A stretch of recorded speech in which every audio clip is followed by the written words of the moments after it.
सलमान खान पर एक बात बिल्कुल सही बैठती है और वो ये है कि सलमान जहाँ भी होते हैं वहाँ एक नया विवाद शुरू हो जाता है। सलमान खान को इस साल होने वाले रियो ओलंपिक के लिए इंडिया की तरफ से गुडविल ब्रांड एम्बेसडर बनाया गया है, जिसे लेकर बड़ा बखेड़ा शुरू हो गया था।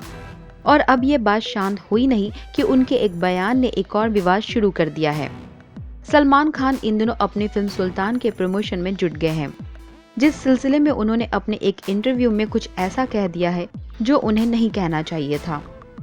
और अब ट्विटर पर भी उनके खिलाफ एक मोर्चा शुरू हो गया है। इस इंटरव्यू में उनसे पूछा गया कि रिंग में पहलवानों के साथ कुश्ती करने का आपका अनुभव कैसा रहा, तो उन्होंने कहा कि रिंग में उनसे लड़ना मेरे लिए बहुत मुश्किलों भरा था। एक दिन में 6-6 घंटों तक शूटिंग करनी पड़ती थी, जहां अखाड़े में उठक पटक भी होती थी, जो बिल्कुल भी आसान नहीं था। एक बार 120 किलोग्राम के पहलवान को मुझे 10 अलग अलग एंगल से पटकना था।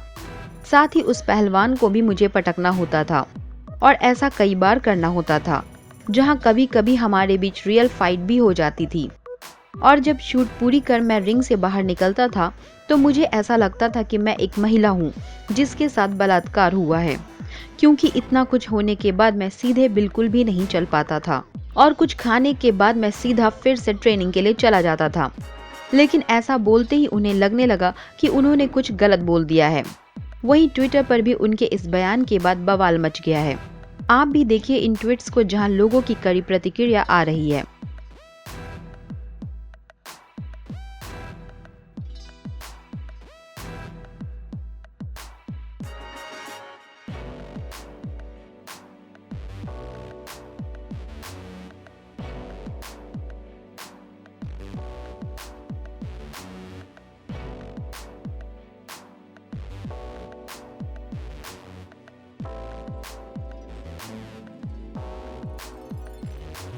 सुल्तान फिल्म के रिलीज तक सल्लू मियां को बहुत बचकर रहना पड़ेगा।